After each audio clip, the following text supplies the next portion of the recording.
What is up and welcome back, guys. Today is going to be a little bit different. Well, it's going to be a lot different. Today is the day we're getting Project Daily tuned. So I'm just walking up to the shop right now. They're going to load it up in 15 minutes and start tuning.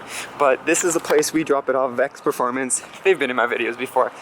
But we're going to film. We have a GoPro and we have this camera, so we should be able to get some good footage. I'm not sure how long it's going to be, but I'll keep you guys updated once we start loading it up and going through that.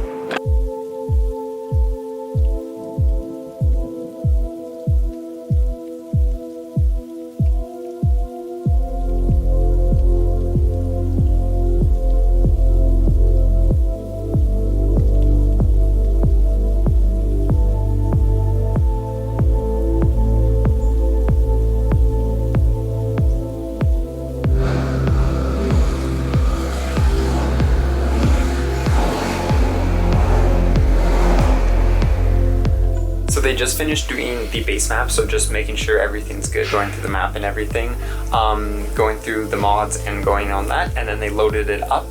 It is in that room right there. There's the graph, and then I have a GoPro there that will be triggering. Right now it's just idles and stuff, so there's nothing super important there. It's just getting it ready.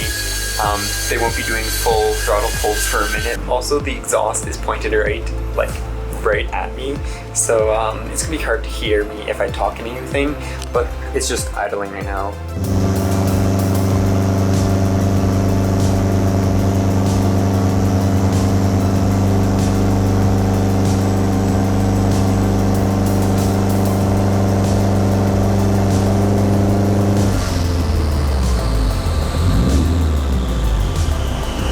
First, just a little cruise here, so yeah, as you can see, it's making 0.2 horsepower. Oh, it hit one. But they're just going through the map right now. Inlet temperature, check that out, guys.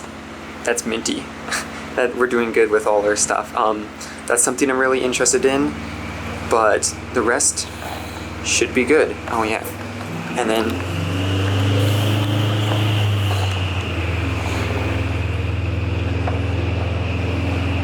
sitting here and letting it just idle down. Oh, it sounds so good. And just cruise. It sounds so good, guys. That SUBARU rumble is a thing. So yeah, they're just going through the map right now, doing just like cruising, not even cruising speed. It's like second gear right now. Oh, all the noises, guys.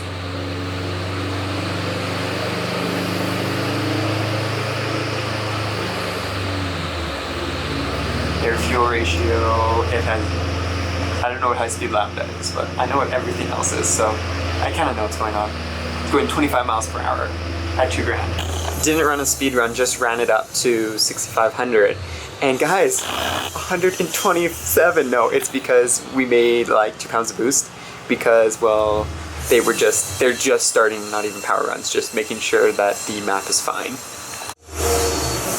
186, and look at the fuel is already smoothing out. Before it was like blah, blah, blah, blah. So that's good. And then as you see, it went up and stayed pretty even all the way from where the turbo kicked in right there to right there.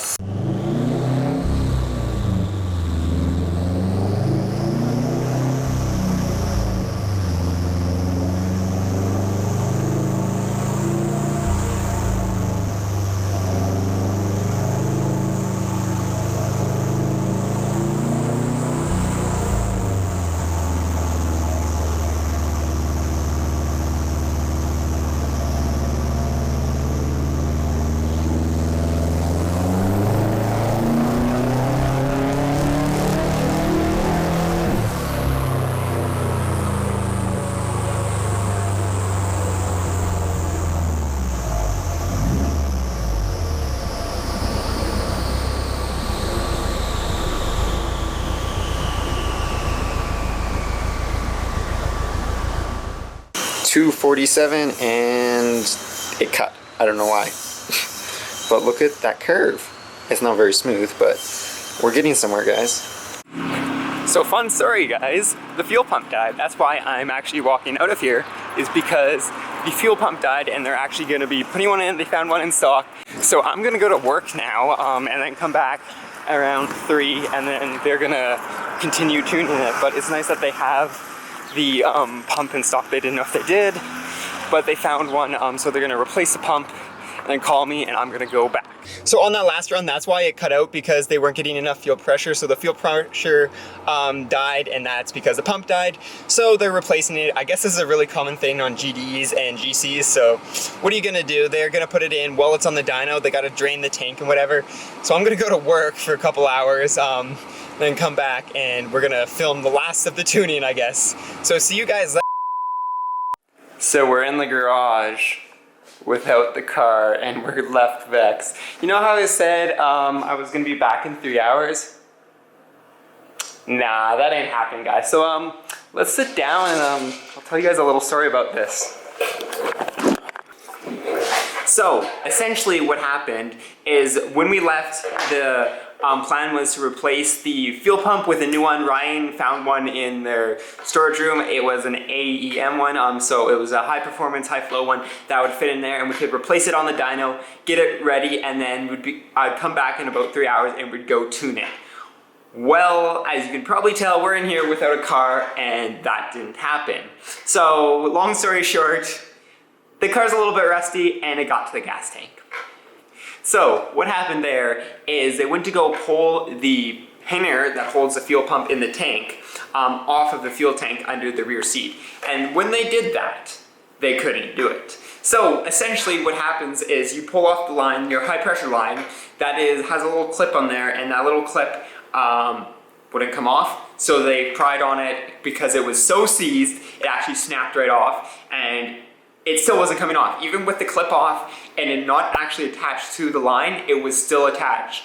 Well, it wasn't hooked on, but it was still stuck on there and seized. So essentially, after that, me and Ryan had a call, and we're like, well, this is a big problem. This was supposed to be an hour-and-a-half job. So they pulled it off the dyno, and they're like, well, we gotta do this somehow. And I said, go ahead, do what you gotta do to get this car going, because, well, I want my car. So what happened there was we eventually ended up on deciding that they're gonna pull off the hanger.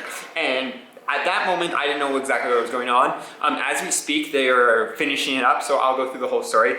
But the hanger itself was so rusted on there that the studs on the gas tank were actually seized, and they didn't know if they were able to pull off the hanger without wrecking the gas tank. And if they wrecked the gas tank, you'd have to drop the subframe and drop the hanger, or drop the tank after you drop the subframe. So that's a no-go. That's a huge job. And with the car being already as rusty as it is, the chances of something else being broken, like a bolt or something, was super high, so that was a problem. Thankfully, that evening they sprayed it with some penetrating oil, and the next morning they went ahead and tried it, and they got it off. So they got the hanger off. The hanger was completely rusted. It was toast. They actually bent the high pressure line, getting this rubber line off. It was that seized on there. So Ryan called me up. He's like, hey, we got a Subaru parts car. It's an old rally car. We can pull some parts off and put it on yours so we can get it on the dyno this week.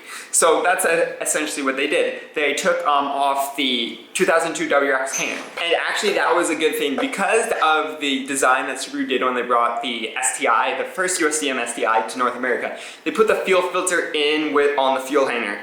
And I actually went ahead and then tried to replace that a while ago. Subaru would not sell me one. That's just because it was a part that's part of the hanger. So they wanted me to buy a whole hanger. I'm not doing that. So anyways, we by putting on this WRX hanger, we can eliminate that because it's got a hard line, put the pump on, and then put an in-engine bay filter. So we actually stole that from the WRX too, put that in there, and put a new filter in there. So that's actually a better way because then I can go change my filter. Or in the future, we can do what Adrian did, put a radium fuel filter in. They look absolutely amazing, and I will end up doing that, but not for a while because it's going to be on the dyno and we're going to be good to go. So after they did that, they reevaluated what they have to do with the line. Since they broke the high pressure line trying to seize it off or break off the seized part. And what they did there was they essentially made a new line. They were going to do stainless steel braided with AN fittings. Because of the size, they're not going to do that anymore. They're actually going to be using fuel injector hose, like 8 feet of it, running it around on the subframe and then up to the stock hard lines that go to the front of the car. So they're running that, and then they're going to put stuff to protect it from rubbing or anything. So then we'll have a full fuel system. Then we'll be able to get it on the dyno. I think that should be happening in the next couple of days. They're gonna squeeze me in sometime. We're gonna have to figure that out. But as we speak right now, it's a lot of labor they've put in. I think they're at like 7 hours, and we estimated like 11 hours. So that's a lot of work, but Vex is awesome. They really helped me figure this one out. Going ahead, even pulling parts off. There are parts cars sitting in there to fix it up and get it going. Usually it's a 2-week wait to get any job maintenance done in that shop, but because I was in there, the dyno, and we didn't have the fuel pump ready to go, they are going ahead and we're going to try to get it done by this week. I brought it in Tuesday, hopefully it's done by Friday. So we'll see if maybe they do a dyno really quick, might be able to toss mine on in between dyno sessions, or someone can't go on the dyno because it doesn't pass inspection. Anyways, that is the story of why Project Daily isn't in this parking spot right now. But I hope to get it really soon. I'm really excited. We should be making good power. But yeah, that is it for today's slightly depressing video, I guess. You did see it on the dyno, you did see it do a couple pulls. But anyways, we'll get some good footage on the dyno next time, and then we will be finally ready to drive Project Daily around town. But that is gonna be it for today. So as always, peace out and stay humble.